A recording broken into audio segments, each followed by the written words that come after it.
Hello friends, आप सभी का स्वागत है मेरे चैनल वीपीएस ट्रैवल के अंदर। तो दोस्तों, मैं आपका फ्रेंड राहुल शेरावत और स्वागत करता हूं एक नई वीडियो में। तो दोस्तों, आज की इस वीडियो में हम बात करेंगे शेंगन वीज़ा रिफ्यूज़ल के बारे में। तो दोस्तों, जब किसी का भी शेंगन वीज़ा रिफ्यूज़ होता है तो एक वीज़ा रिफ्यूज़ल लेटर आता है, आप देख सकते हैं। ये लेटर मैं आपको स्क्रीन पर भी शेयर कर दूँगा। तो जब ये लेटर आता है उसमें कई सारे रीज़न होते हैं। तो इस लेटर के अंदर लगभग 16 रीज़न होते हैं, जिसमें मेंशन होता है कि इस वजह से एम्बेसी ने इस वीज़ा को रिफ्यूज़ कर दिया है।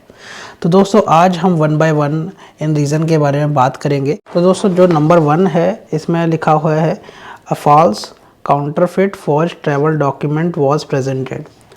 इसका मतलब ये है कि आपने जो ट्रैवल डॉक्यूमेंट अपना दिया है, यानी कि पासपोर्ट दिया है, वो फर्जी है, नकली है। तो इस वजह से अगर ये पॉइंट है तो आपका वीज़ा इस वजह से रिफ्यूज़ हुआ है। सेकंड रीज़न है justification for the purpose and condition of the intended stay was not provided. तो इस रीज़न में का मतलब ये होता है कि आप वहाँ पर ट्रैवल करने जा रहे हैं, आपका पर्पस और कंडीशन उनको जस्टिफाइड नहीं लगता, जिस वजह से उन्होंने वीज़ा रिफ्यूज़ किया है। ये सेकंड पॉइंट था। थर्ड पॉइंट में हम बात करते हैं। इसमें ये लिखा हुआ है you have not provided proof of sufficient means of subsistence for the duration of the intended stay or the return to the country of origin or residence or for the transit to a third country into which you are certain to be admitted. तो इस column के अंदर ये बताया गया है कि आप उनके देश में जा रहे हैं, वहाँ पर कैसे आप अपना सारा अरेंजमेंट करेंगे। तो उसके लिए आपने कोई प्रॉपर्ली डॉक्यूमेंट नहीं प्रोवाइड किया है, या फिर आप किसी थर्ड कंट्री में जाएंगे, उसकी इंटरनल बुकिंग, ऐसी कोई चीज़ें आपने वहाँ पर प्रोवाइड नहीं की है। नेक्स्ट कॉलम है फोर्थ। इसमें मेंशन है you have not provided proof that you are in a position to lawful he acquire sufficient means of subsistence for the duration of the intended stay or for the return to the country of origin or residence or for the transit to a third country into which you are certain to be admitted। Fourth point में उनको ये चीज़ clear नहीं है कि आप एक position पर हैं कि आप जो भी डॉक्यूमेंट्स दे रहे हैं कि आपके पास सफिशिएंट फंड्स है, आप ट्रैवल कर सके, या फिर आप वापस अपने कंट्री पर जाके अपना सारा रहन सहन कर सके, या फिर किसी थर्ड कंट्री जा रहे हैं। तो ये चीज़ें उनको क्लियर नहीं है। नेक्स्ट कॉलम है फिफ्थ, और फिफ्थ में लिखा है you have already state for 90 days during the current 180 days period on the territory of the member states on the basis of a uniform visa or a visa with limited territorial validity. Fifth point में ये mention है कि 180 दिन के टेरिटरियल validity visa में आप 90 दिन already stay कर चुके हैं, जिस वजह से वह आपको वीज़ा नहीं दे सकते हैं। तो नेक्स्ट कॉलम है सिक्स्थ। इसके अंदर लिखा हुआ है an alert has been issued in the Schengen information system SIS for the purpose of refusing entry by. Six column में ये है कि आप शेंगन इंफॉर्मेशन सिस्टम के अंदर आपका ये शो हो रहा है कि आप ट्रैवल नहीं कर सकते हैं कुछ रीजंस की वजह से।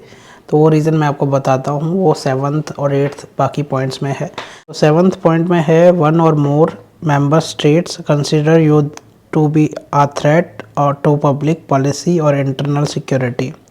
7वें पॉइंट का मतलब ये है कि आप एक या एक से ज़्यादा शेंगन स्टेट्स में ये पाया गया है कि आप खतरा है वहाँ के पब्लिक पॉलिसी या इंटरनल पॉलिसी के लिए आप एक खतरा है।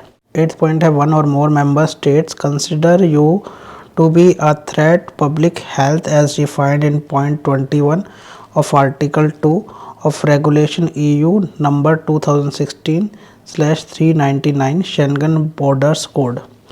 तो दोस्तों, 8th कॉलम के अंदर ये मेंशन है कि इनके एक शेंगन बॉर्डर कोड है, उसके अकॉर्डिंग ये पर्सन जो भी है वो पब्लिक हेल्थ के लिए वहाँ पर एक थ्रेट है, जिस वजह से ट्रैवल नहीं कर सकता है। तो उसके कॉलम सारे मेंशन है। ये आप शेंगन बॉर्डर कोड आप जब एंटर करेंगे गूगल पर तो आपको इसके बारे में इंफॉर्मेशन मिल जाएगी। बढ़ते हैं 9th पॉइंट पर। One or more member states consider you to be a threat to their international relations.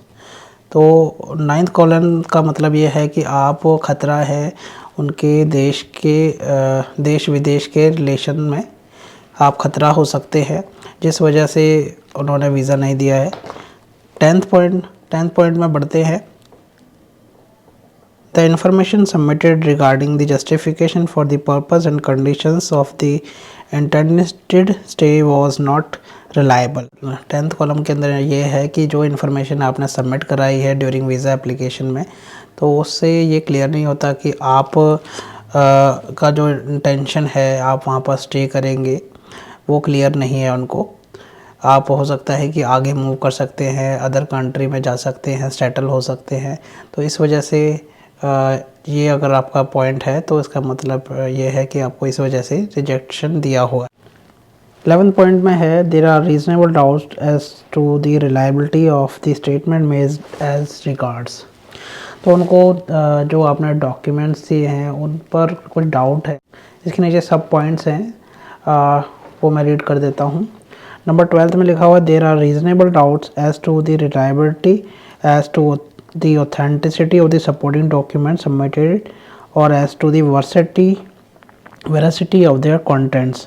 कि जो भी आपने डॉक्यूमेंट दिए हैं उसमें जो भी इंफॉर्मेशन दी गई है उसको उस पर डाउट है कि वो सारी इंफॉर्मेशन सच है या नहीं है। नंबर 13 में जो है there are reasonable doubts as to your intention to leave the territory of the member states before the expiry of the visa. उनको डाउट है कि जब आपका वीज़ा एक्सपायर हो जाएगा, आप वहाँ पर स्टे करेंगे, वहाँ पर आप ओवर स्टे रह सकते हैं या फिर किसी दूसरी कंट्री में जा सकते हैं।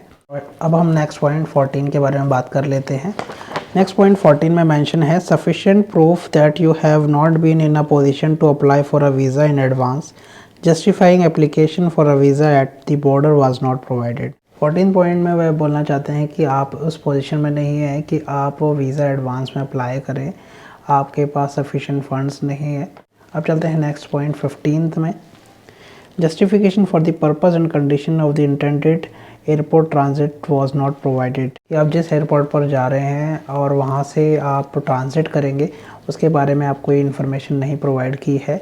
नेक्स्ट जो लास्ट पॉइंट है 16, उसमें लिखा है you have not provided proof of possession of adequate and valid travel medical insurance. ये आपके पास एक ट्रैवल मेडिकल इंश्योरेंस नहीं है जिसमें जो कवरेज होना चाहिए 30,000 यूरोज़ या फिर 50,000 कैनेडियन डॉलर कवरेज होना चाहिए, वो आपने नहीं दिया, जिस वजह से उन्होंने वीज़ा रिजेक्ट कर दिया है आपका। तो दोस्तों यही रीज़न होते हैं जिस वजह से एम्बेसी वीज़ा रिफ्यूज़ करती है। तो आज की वीडियो में बस इतना ही, मिलते हैं फिर नेक्स्ट वीडियो में। Thank you very much friends.